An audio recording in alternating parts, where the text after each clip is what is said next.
لبيك اللهم لبيك لبيك لا شريك لك لبيك إن الحمد والنعمة لك والملك لا شريك لك لبيك.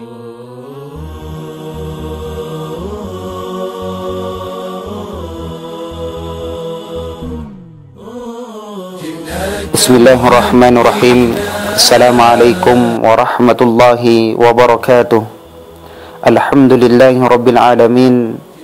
Wassalatu wassalam ala rasulillahi sallallahu alaihi wasallam wa ala alihi wa ashabihi wa man tabi'ahum bi ihsanin ila yaumiddin. Amma ba'd.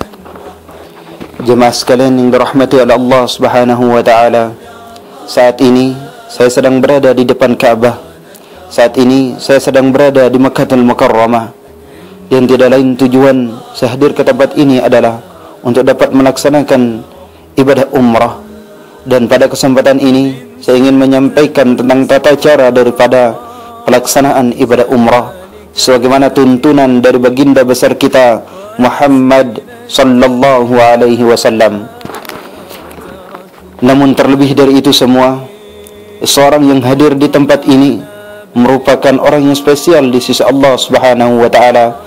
Namun pernahkah kita sadari, namun pernahkah kita bertanya kepada diri kita sendiri bahwa seorang yang hadir di tempat wa taala merupakan seorang yang spesial di sisi Allah Subhanahu wa taala.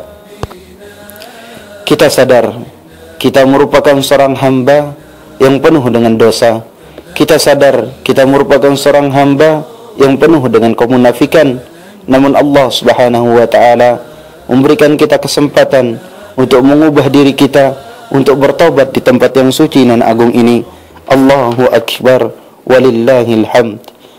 Dan di dalam Al-Qur'an surat Al-Hajj ayat 26 dijelaskan, sebagaimana qala Allah taala, bawwa'na li Ibrahim makan al-bait alla tusyrik bi syai'a وطهر بيتي للطائفين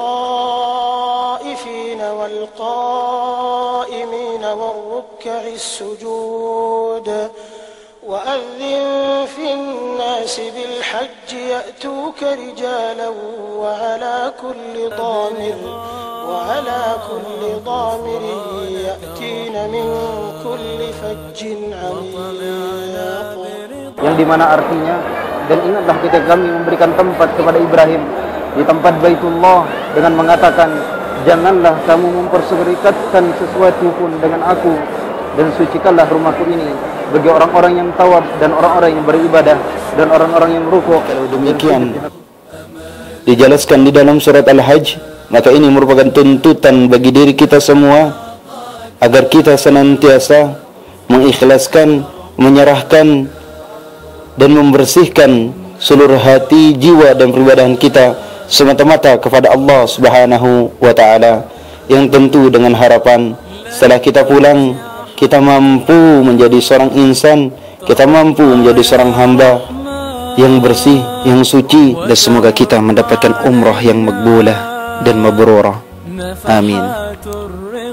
Ya Allah, panggillah kami untuk bisa hadir ke rumahmu ini.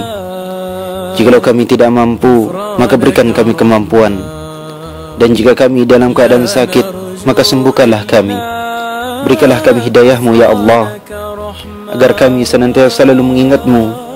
Karena berapa banyak orang yang kaya raya dan berapa banyak orang sehat jasmaninya, namun hatinya tidak tergugah untuk hadir ke tempat yang suci dan mulia ini. Rabbana taqabbal minna innaka antas sami'ul alim wa tub 'alaina innaka antat tawwabur rahim. Pada kesempatan ini kita akan melanjutkan pembahasan inti tentang manasik al-umrah.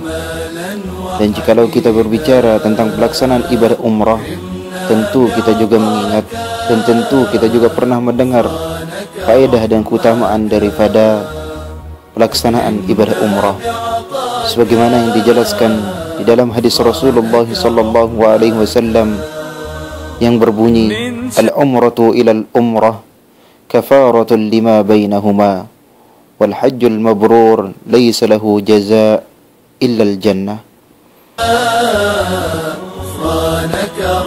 Yang artinya ibadah umrah sampai umrah berikutnya merupakan pengampun dari dosa di antara keduanya, dan haji yang mabrur tidak ada balasannya kecuali surga.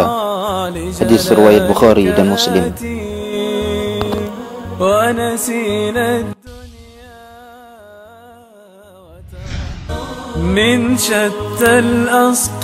Jemaah sekalian yang dirahmati Allah Subhanahu wa taala, apabila kita berniat untuk menuju ke kota Makkahul Mukarramah dalam rangka melaksanakan ibadah umrah, maka wajib bagi kita untuk berniat, wajib bagi kita untuk memakai ihram pada tempat-tempat yang sudah digariskan oleh Rasulullah SAW, yaitu salah satu di antaranya Zulhulaifah atau Bir Ali. Miqat tersebut merupakan miqat bagi penduduk Ahlul Madinah atau yang datang yang melalui kota Madinatul Munawwarah. Dan yang kedua, Juhfah. Miqat tersebut merupakan miqat dari penduduk Syam atau Suriah. Dan yang ketiga, Silal Kabir atau Qarnul Manazil, yang saat ini miqat tersebut berada di Taif. Yang keempat, As-Sa'adiyah atau Yalamlam, yang merupakan miqat dari penduduk Yaman atau yang melewatinya. Dan yang kelima, Zatul Irqin, yang merupakan miqat penduduk Irak.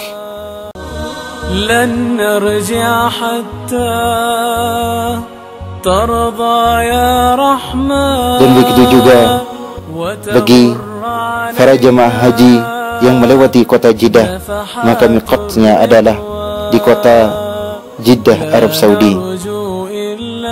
Apabila kita sudah tiba di miqat dan kita sudah mengucapkan kalimat atau niat yang mengatakan labbaik Allahumma umrah, Allahumma hadhil umrah la riya'a fiha wa la sum'ah, maka dengan demikian kita sudah memasuki salah satu rukun daripada rukun ibadah umrah.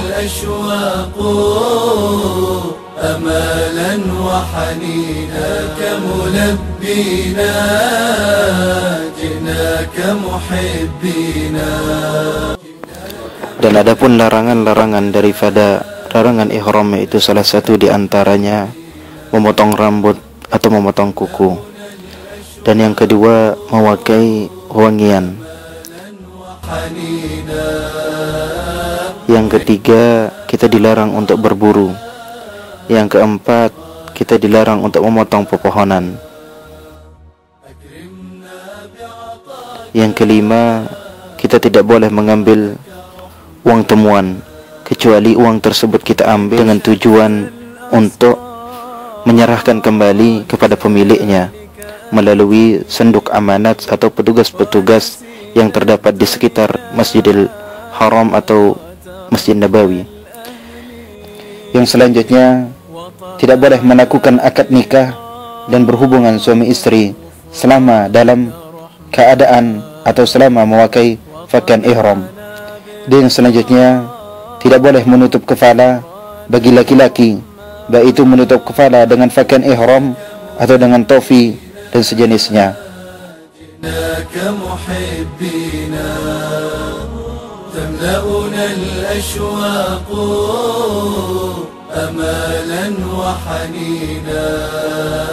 Dan yang selanjutnya, seorang yang memakai ihram atau yang sudah berniat tidak boleh untuk memakai pakaian-pakaian dalam seperti baju, celana dan lain sebagainya.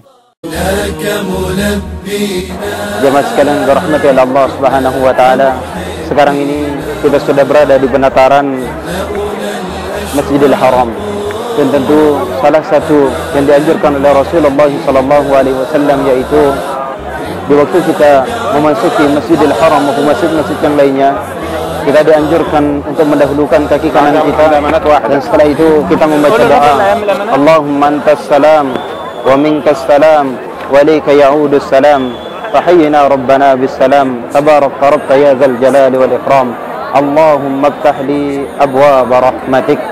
Demikian doa yang dianjurkan oleh Rasulullah SAW dan semoga kita dapat mengamalkannya. Tawaful Umrah.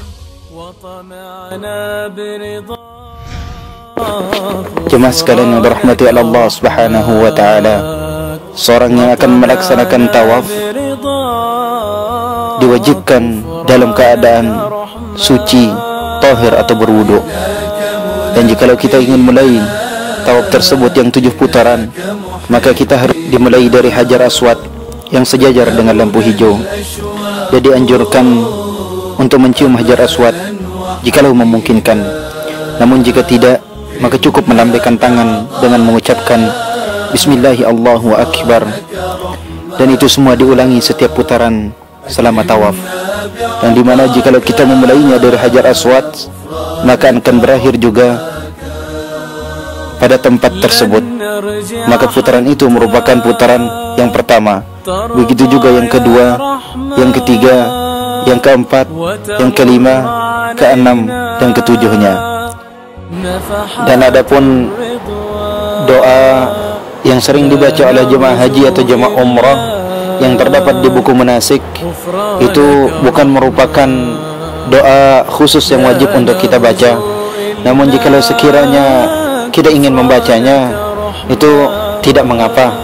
Namun sekali lagi, itu bukan merupakan suatu panduan atau doa wajib yang harus kita baca di setiap putarannya, baik di waktu tawaf maupun di waktu sa'i.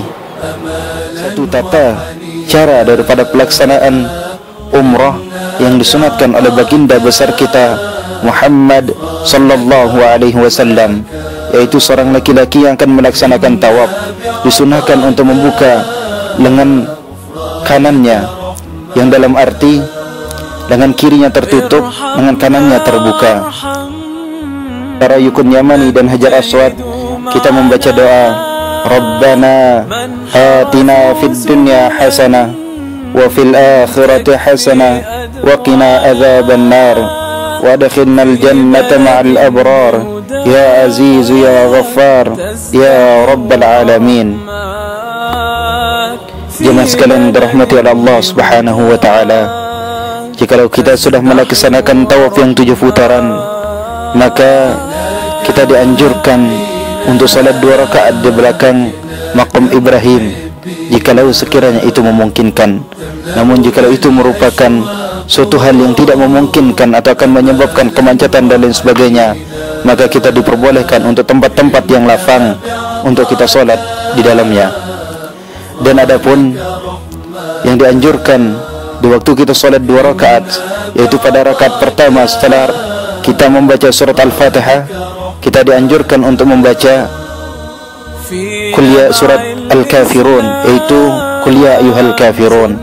Dan rakaat yang kedua, kita dianjurkan setelah surat Al-Fatihah kita membaca surat Ikhlas, yaitu Qul wallahu ahad. كم نأنس بحماه غفرانك رحمن. Jemaah sekalian berahmati Allah Subhanahu wa taala, rukun selanjutnya daripada rukun ibadah umrah yaitu sa'i. Dan jikalau kita melaksanakan sa'i yang 7 putaran, tentu sa'i itu dimulai dari Safa. Dan adapun doa yang dianjurkan, itu suatu ucapan yang dianjurkan oleh baginda besar kita Muhammad sallallahu alaihi wasallam di Bukit Safa, yaitu kita membaca nabda'u bima bada'allahu bihi. Inna as-safa wal marwata min sya'airillah